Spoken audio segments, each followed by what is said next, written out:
अखंडमंडलाकारं व्याप्तं येन चराचरं तत्पदं दर्शितं येन तस्मै श्रीगुरुवे नमः।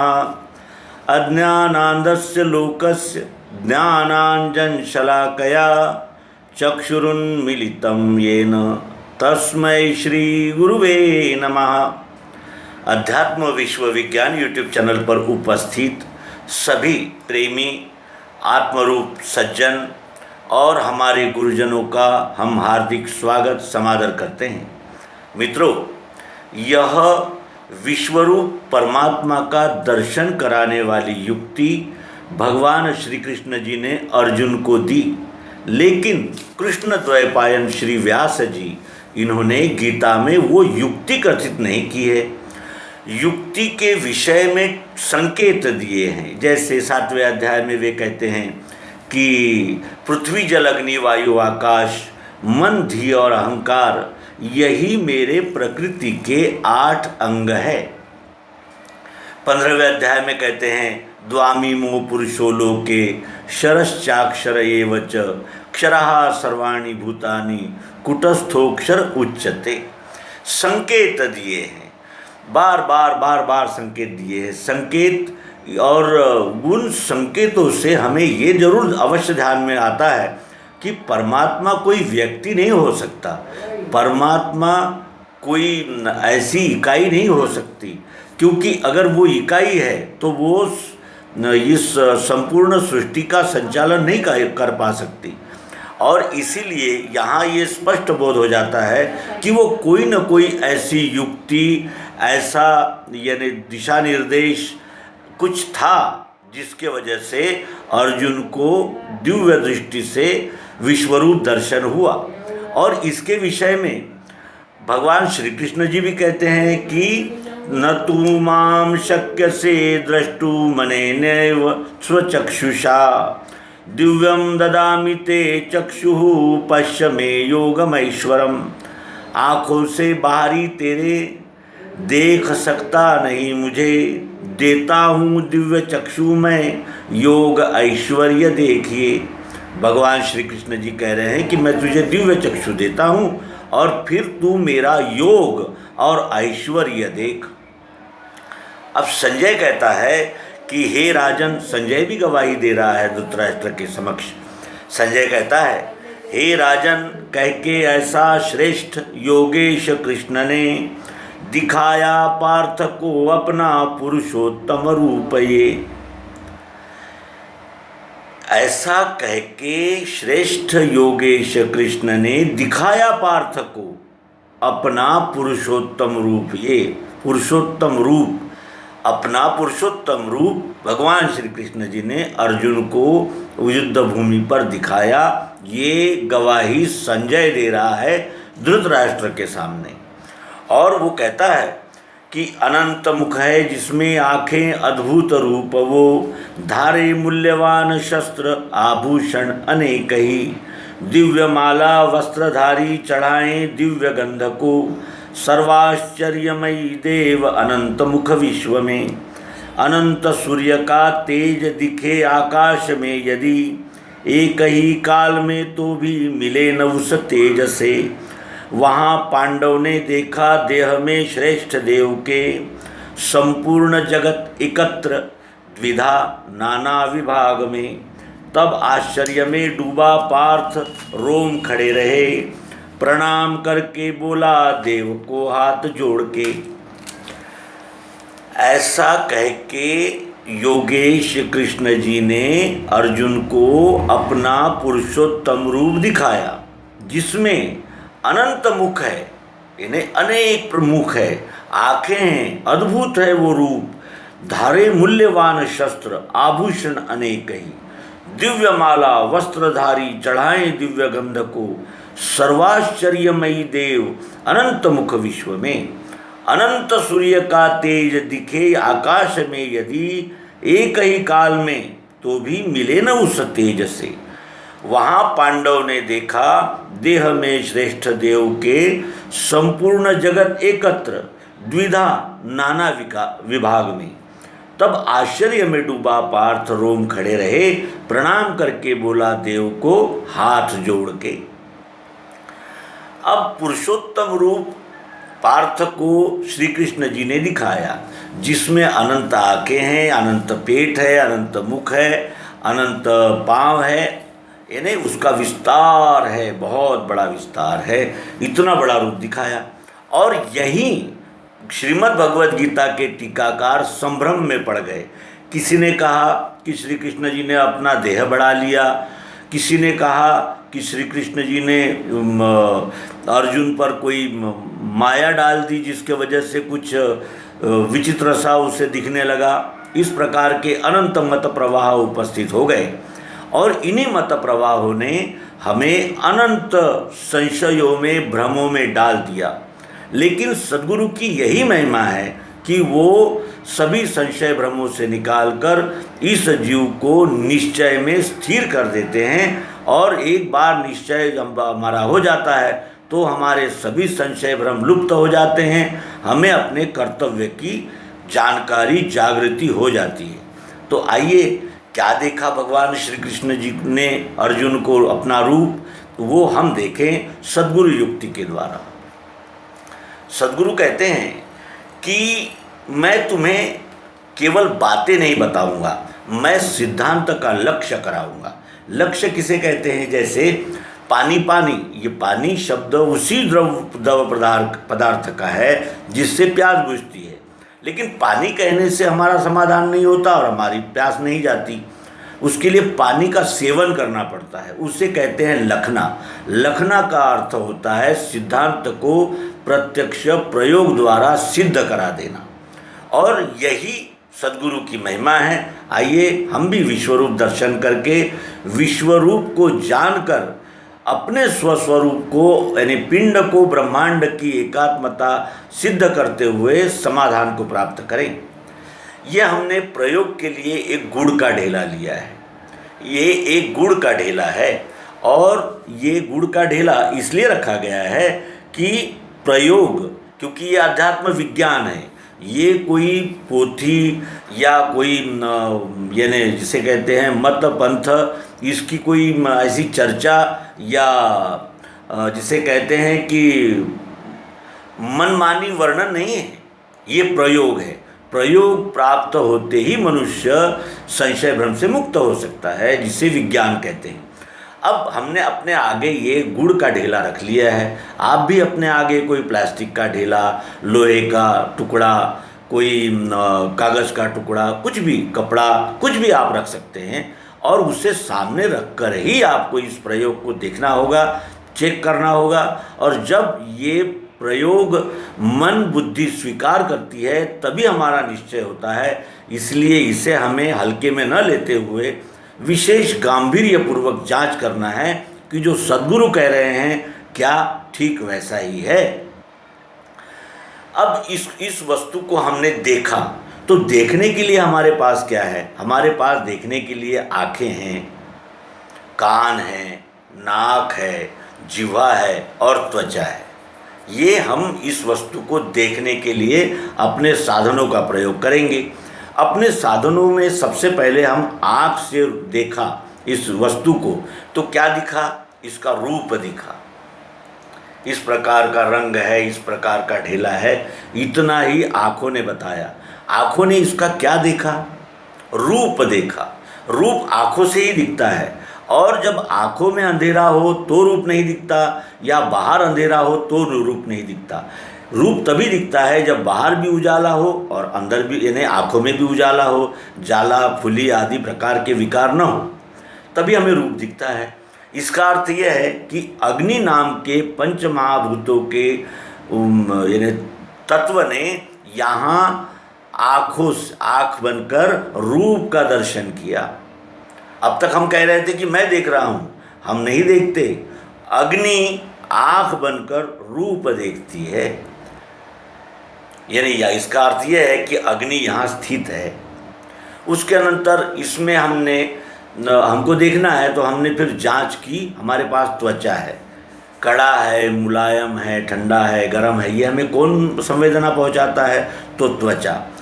त्वचा ये वायु तत्व से बनी है, क्योंकि जब हमें अर्धांग वायु हो जाता है तो इस त्वचा में से संवेदना चली जाती है।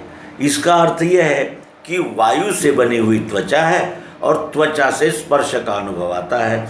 तो क्या रूप यही है? यहाँ ये सब रूप ही रूप नहीं है।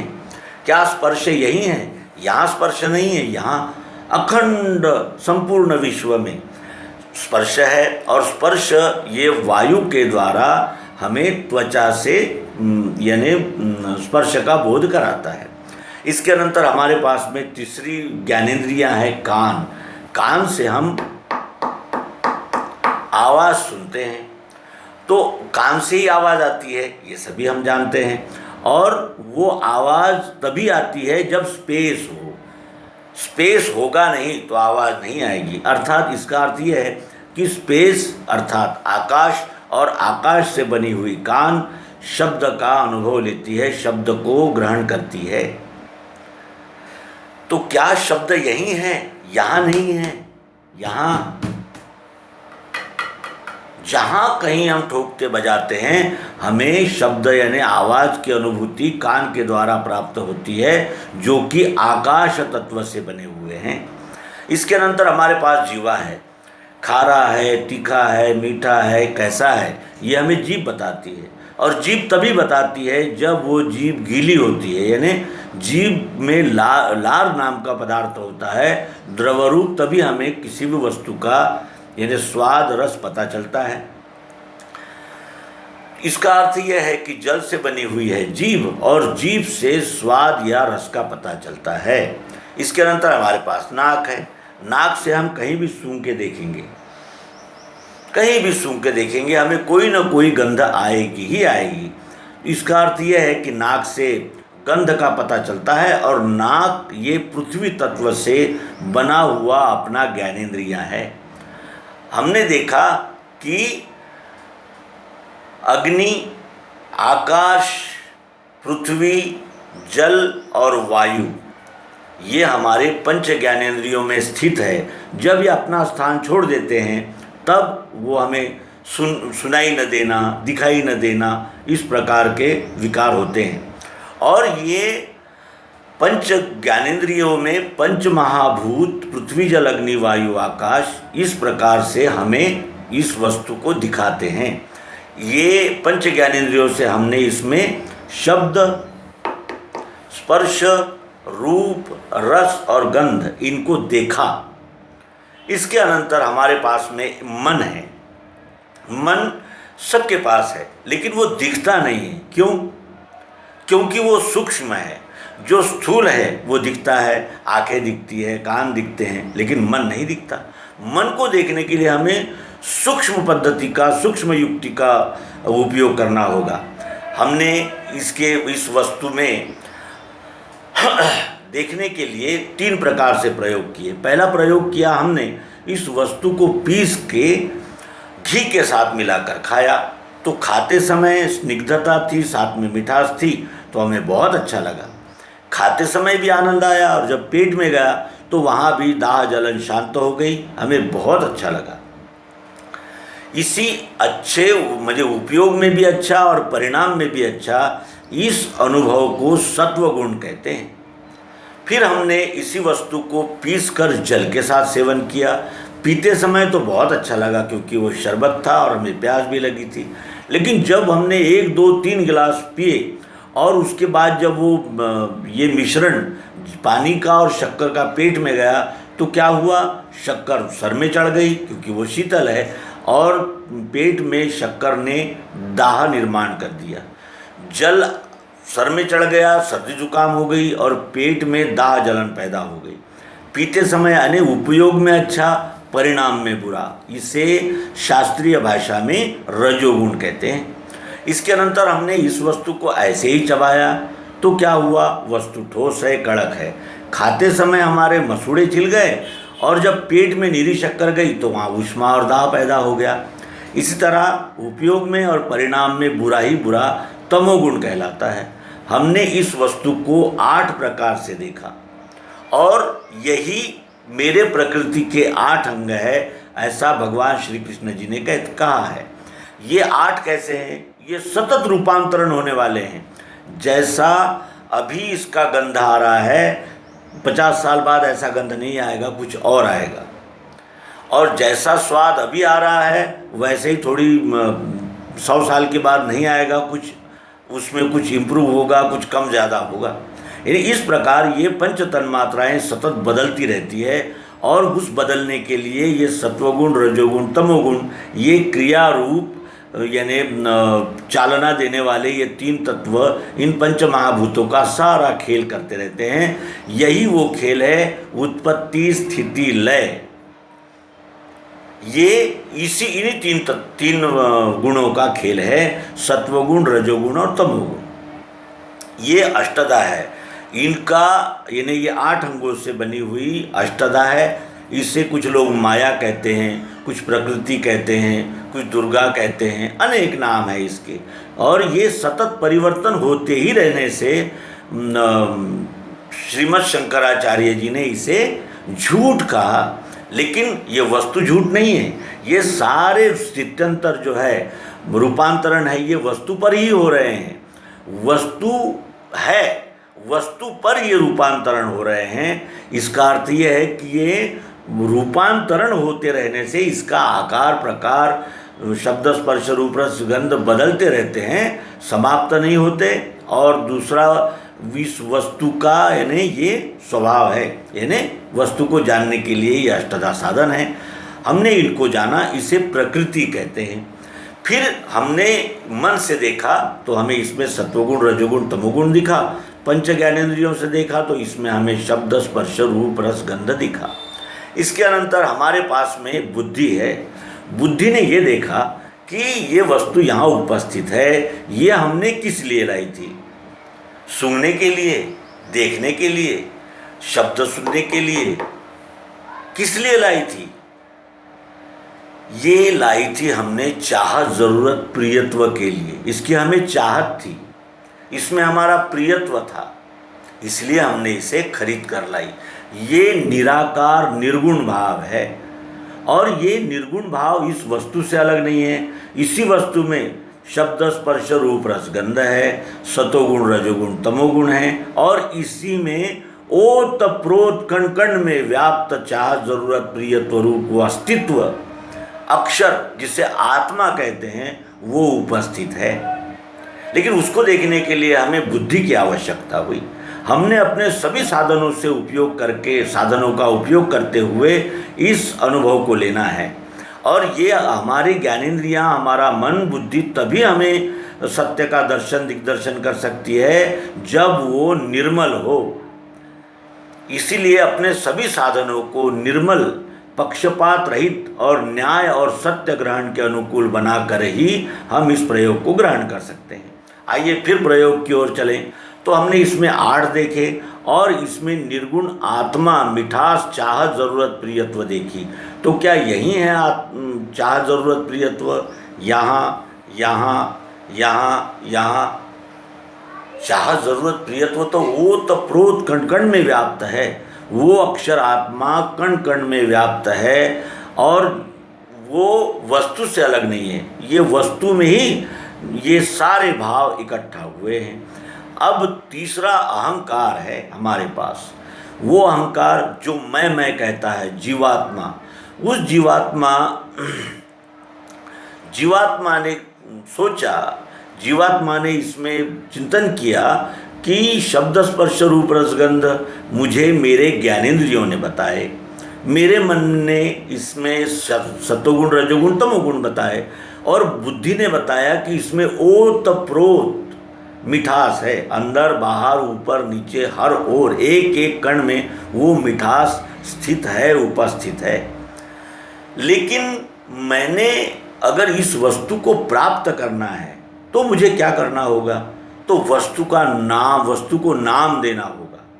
क्योंकि वस्तु का जब तक हम नाम नहीं देंगे तब तक इन दोनों भावनाओं का लय जिसमें होता है वो तीसरा पुरुषोत्तम पद हमें प्राप्त नहीं हो सकता।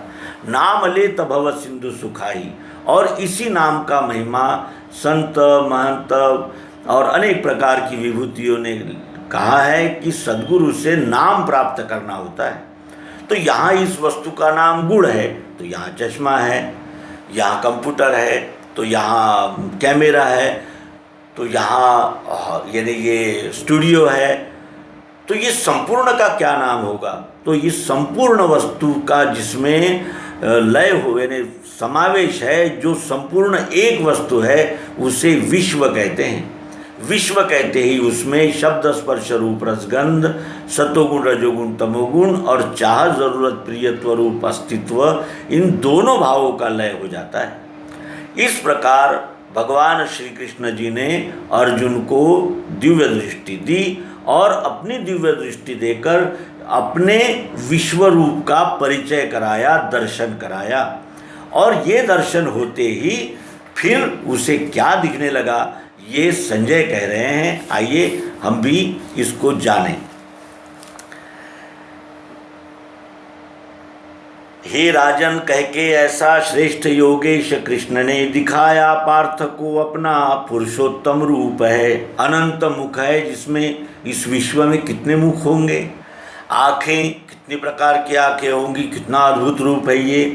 धारे मूल्यवान शस्त्र, एक से एक मूल्यवान शस्त्र यहाँ उपस्थित है। हाइड्रोजन बॉम्ब है तो न्यूक्लियर बॉम्ब है, तो कितने प्रकार के यहाँ शस्त्र है। आभूषण है कितने प्रकार के, दिव्य माला वस्त्रधारी चढ़ावे दिव्य गंध को, कितनी दिव्य मालाएँ होंगी, कितने प्रकार के वस्त्र होंगे, कितने प्रकार के आभूषण होंगे, और दिव्य गंध कितने प्रकार के होंगे। सर्वाश्चर्यमयी देव अनंत मुख विश्व में, एक ही विश्व में अनंत मुख और सर्वाश्चर्यम, सब आश्चर्यमय ये देव है। इसमें क्या नहीं है, इसमें क्या नहीं है, इसमें सबका समावेश हो जाता है। इसीलिए वो संजय कहने लगा कि अनंत सूर्य का तेज दिखे आकाश में यदि, एक ही काल में तो भी मिले न उस तेज से। वहाँ पांडव ने देखा देह में श्रेष्ठ देव के। भगवान श्री कृष्ण जी ने कहा कि जो एक पिंड में है वही सभी पिंडों में है। इस पिंड में भी ये सब कुछ है, सब कुछ का ही आकार ये देह पुरुषोत्तम है। और एक ही देह में भगवान श्री कृष्ण जी ने उसे अष्टधा प्रकृति और अस्तित्व चाह जरूरत प्रियत्व रूप आत्मा, इनका दर्शन करा दिया। दो विभागों में, एक विभाग है जो रूपांतरण होता है, दूसरा विभाग है जिसमें रूपांतरण होता ही नहीं, वो एक एक कण में अनुस्यूत रहता ही रहता है। चाहे कितने भी आकार रंग रूप बदले, उसका वो जो यानी चाह जरूरत प्रियत्व है वो सदैव कायम रहता ही है। और ये दो प्रकार के हैं, दो प्रकार है। तो इसीलिए यहाँ कहा है कि संपूर्ण जगत एकत्र, नाम लेते ही दोनों भावना इकट्ठा होती है। द्विधा यानी दो भावों में, क्षर जो रूपांतरण हो रहा है, अक्षर जो सदैव कायम है, जो कभी नहीं बदलता। और नाना विभाग में, कितने विभाग है, चर है अचर है, चार खानियाँ हैं, कितने जीव है, उसमें पलंग है, लोहे का पलंग है तो लकड़ी की कुर्सी है, कितने विभाग है। तब आश्चर्य में डूबा पार्थ, तब पार्थ आश्चर्य में डूब गया। उसे बड़ा आश्चर्य हो गया कि अरे ये मैं क्या देख रहा हूँ, ये तो अत्यंत ऐसा यानी सबका समावेश हो चुका होने वाला ये विश्वरूप परमात्मा ही है। ऐसा देखकर वो अर्जुन आश्चर्यचकित हो गया और रोम खड़े रहे, उसको रोमांच हो गया, क्योंकि उसने अब तक जो भी कुछ सुना था जाना था वो अंगों के द्वारा यानी घटकों में था, इकाइयों में था, एकत्र नहीं था। और अब जब संपूर्ण का बोध उसे होने लगा तो उसके रोंगटे खड़े हो गए, रोम खड़े रहे, प्रणाम करके बोला देव को हाथ जोड़ के। तब भगवान श्री कृष्ण जी को उसने प्रणाम किया और हाथ जोड़कर वो उनके आगे नतमस्तक हो गया। मित्रों, इन्हीं दो भावों में संपूर्ण जगत फंसा हुआ है, संपूर्ण जगत फंसा हुआ है। कुछ कोई साकार को मानते हैं, कोई निराकार को मानते हैं। निराकार दिखता नहीं इसलिए झूठा है कहते हैं, कुछ लोग निराकार को मानते हैं, कहते हैं साकार तो बदल रहा है, ये तो स्थिर है ही नहीं। इस प्रकार साकार निराकार सगुण निर्गुण के झगड़ों में ही ये संपूर्ण मानवता दो खेमों में बट गई और इस प्रकार मानवता के दो बड़े टुकड़े हुए और उन बड़े टुकड़ों में भी फिर कई प्रकार के मत, पंथ, संप्रदाय, ग्रंथ, राजनीति, ऐसे कई टुकड़े होते हुए वो अंततः जाति और कुल में विभक्त हो गई ये मानवता। इस मानवता को एकात्म जोड़ने के लिए सद्गुरु की इसी दिव्य युक्ति का उपयोग भगवान श्री कृष्ण जी ने युद्ध भूमि पर किया और अर्जुन को अपने निज रूप का दर्शन कराया, बताया कि ये विश्व ही परमात्मा है और इस विश्व के कण कण में वही एक रम रहा है। इसलिए ये लीला विश्वरूप परमात्मा स्वयंभू स्वयं संचालित कर रहा है, तो आप नहीं कर रहे हो, इसलिए मैं मारूंगा, वो मरेंगे, इस प्रकार का जो अभिमान है वो बेकार है, वृथा है। न तुम किसी को उत्पन्न कर सकते हो, न किसी को मार सकते हो। ये लीला इस विश्वरूप परमात्मा की स्वयंभू लीला है। ये बोध अर्जुन को दिया और हम भी इसी बोध को हृदयस्थ करके श्रीमद् भगवद गीता का 11वां अध्याय विश्वरूप दर्शन का रसपान करेंगे, आत्मसात करेंगे और सभी संशय भ्रमों से छूटकर मोक्ष, निर्वाण आदि अनेक नामों से कहे जाने वाले अंतिम अनुभव को प्राप्त करेंगे। धन्यवाद। नर्मदे।